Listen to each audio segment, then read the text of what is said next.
আমরা সরকারি দলকে বলছি পরিষ্কার করে, যদি আওয়ামী লীগকে পুনর্বাসন করবার চেষ্টা করেন তাহলে আপনারা 17 বছরের রাজনৈতিক রোজা রাখার প্রস্তুতি নেন।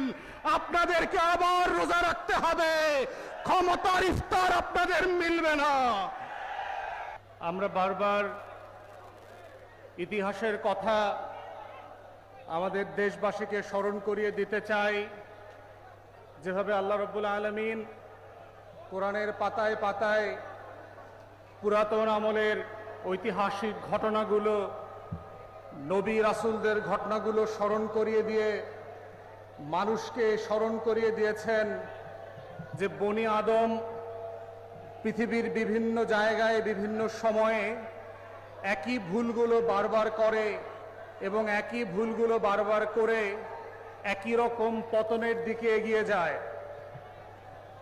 আমরা ইতিহাসে দেখেছি শুধুমাত্র বাংলাদেশের গত 56 বছরের ইতিহাসে আওয়ামী লীগ নামক রাজনৈতিক দলকে দুইবার কিভাবে ক্ষমা চাওয়া এবং রাষ্ট্রীয় শক্তির উপরে ভর করে পুনর্বাসিত করা হয়েছে এবং এই দুইবার পুনর্বাসনের জন্য জাতিকে কি পরিমাণ খেসারত দিতে হয়েছে। 72 সালে আওয়ামী লীগের নেতা শেখ মুজিবুর রহমান যখন দেশে ফিরে আসলেন, আপনারা জানবেন অস্থায়ী সরকারে যাকে প্রেসিডেন্ট ঘোষণা করা হয়েছিল তিনি দেশে এসে পর্যন্ত প্রেসিডেন্টের শপথ নেবার প্রয়োজন মনে করেন নাই। তিনি শুধু প্রয়োজন মনে করেন নাই, তিনি স্বাধীন বাংলাদেশের ঘোষণাপত্র যেটা 1971 সালের 17 এপ্রিল পাঠ করা হয়েছিল সেই ঘোষণাপত্রটা উনি কোনোদিন ভালো করে পড়েন নাই। সাম্য, মানবিক মর্যাদা এবং সামাজিক সুবিচারের ভিত্তিতে নতুন একটা বাংলাদেশ রাষ্ট্র তৈরি করবার প্রয়োজন কেন হয়েছিল সেটা তিনি কখনো বুঝবার চেষ্টা করেন নাই।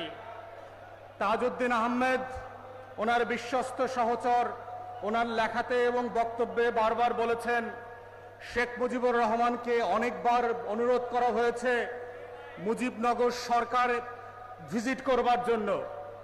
তারা বারবার বলেছে যে মুজিব ভাই, গত 9 মাসের লড়াইটা, সংগ্রামটা আমরা কিভাবে করেছি সেইটা আপনাকে আমরা বলতে চাই, দেখাতে চাই। আমরা সীমান্তের ওই পার থেকে এসে কিভাবে মুক্তিযুদ্ধকে সংগঠিত করেছি, মেহেরপুরের বৈদ্যনাথ তলার আম্র কাননে কিভাবে নতুন করে আজাদির লড়াই তৈরি হয়েছিল সেটা আপনাকে বলতে চাই, বুঝাতে চাই। কিন্তু গত 3.5 বছরের বেঁচে থাকার ইতিহাসে শেখ মুজিবুর রহমান ন্যূনতম সেটা করবার, বুঝবার অথবা সাক্ষাৎ করবার, পরিদর্শন করবার কোনো আগ্রহ অনুভব করেন নাই। বরং তিনি যেটা অনুভব করেছেন, বাংলাদেশের পতিত লম্পট বামপন্থীদের প্ররোচনায় তিনি নতুন করে 4th সংবিধান করে বাংলাদেশের সকল রাজনৈতিক দল ইনক্লুডিং আওয়ামী লীগ নামক তার নিজের দলটা বিলুপ্ত করে বাকশাল নামক এক দল প্রতিষ্ঠা করেছেন। যেটা করবার মধ্য দিয়ে উনি প্রমাণ করেছেন যে 71-এর 17 এপ্রিল স্বাধীনতার ঘোষণাপত্রে বলা ছিল পাকিস্তান রাষ্ট্র থেকে আমরা কেন আলাদা হচ্ছি, সেই তালাকনামার প্রত্যেকটা ধারা উপধারা লঙ্ঘন করে বাকশাল করবার মধ্য দিয়ে শেখ মুজিব প্রমাণ করেছেন 71-এর যুদ্ধ যেহেতু আমাকে ছাড়া হয়েছে, এই দেশের জনগণকে ধিক্কার দিয়ে 4th সংশোধনী করে বাকশাল কায়েম করে প্রমাণ করেছেন এই দেশ আমার, আওয়ামী লীগের, শেখ পরিবারের, মুজিববাদের দর্শনে চলবে, 17 এপ্রিলের ঐতিহাসিক স্বাধীনতার ঘোষণাপত্র মোতাবেক চলবে না। এবং এই প্রসেসের মধ্য দিয়ে যেটা হয়েছে, শেখ মুজিবুর রহমানের নেতৃত্বে, শেখ পরিবারের নেতৃত্বে, আওয়ামী লীগের নেতৃত্বে, বামপন্থী পতিত কমিউনিস্ট পার্টিগুলোর বিভ্রান্ত নেতাকর্মীদের নেতৃত্বে বাংলাদেশে প্রথমবারের মতো হিটলারি শাসন ব্যবস্থা বাকশাল আকারে কায়েম হয়েছিল। এবং সেজন্য শেখ মুজিবকে চরমভাবে জীবন দিয়ে সেটার প্রতিদানও দিতে হয়েছিল। কিন্তু 21 বছর পর যখন তার মেয়ে ক্ষমতায় এসেছিল তখন জাতির কাছে ক্ষমা চেয়েছিল এবং বলেছিল একবার আপনাদেরকে দেশ সেবা করবার সুযোগ দেন।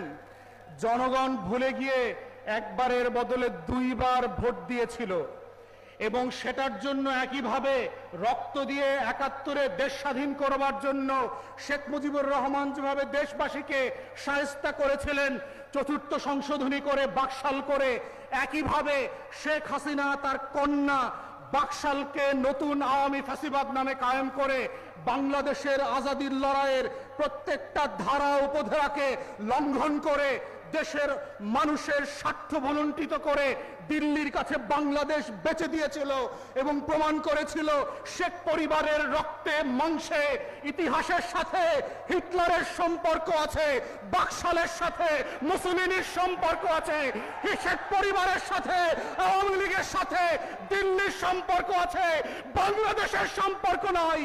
এদেশের ২০ কোটি মানুষের, মুক্তিকামী মানুষের আজাদির সম্পর্ক নয়, স্বাধীনতা সার্বভৌমত্বের সম্পর্ক নয়।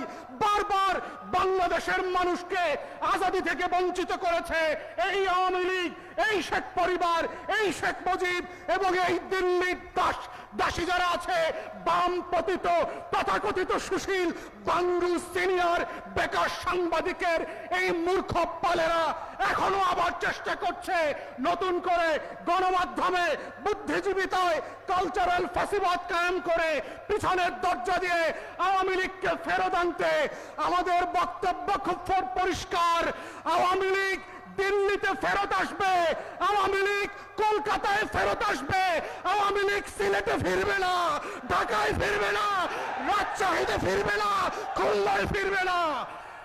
অতএব আজকের 11 দলীয় সমাবেশ থেকে আমাদের বক্তব্য খুব পরিষ্কার, যে এই শত্রু রাষ্ট্রের সাপেক্ষে বাংলাদেশ নামক রাষ্ট্রের জন্ম হয়েছে, যেই রাষ্ট্র থেকে আধিপত্যবাদ থেকে মুক্ত করে বাংলাদেশের আজাদি, স্বাধীনতা, সার্বভৌমত্ব সংরক্ষণ করবার জন্য শত শত হাজার হাজার মানুষ 24-এ জীবন দিয়েছে, রক্ত দিয়েছে। সেই রক্তের সাথে শুধু আওয়ামী বুদ্ধিজীবী না, বাংলাদেশের কোন সরকারি দলকে গাদ্দারি করতে দেওয়া হবে না। আমরা সরকারি দলকে বলছি পরিষ্কার করে, যদি আওয়ামী লীগকে পুনর্বাসন করবার চেষ্টা করেন তাহলে আপনারা 17 বছরের রাজনৈতিক রোজা রাখার প্রস্তুতি নেন। আপনাদেরকে আবার রোজা রাখতে হবে, ক্ষমতার ইফতার আপনাদের মিলবে না। আমাদের নতুন সরকারকে আমরা বারবার মনে করিয়ে দিচ্ছি, 24-এর গণ অভ্যুত্থানের যেই ওয়াদার উপরে ভিত্তি করে আপনারা ক্ষমতা এসেছিলেন, তার অন্যতম ওয়াদা ছিল হচ্ছে বিচার এবং সংস্কার।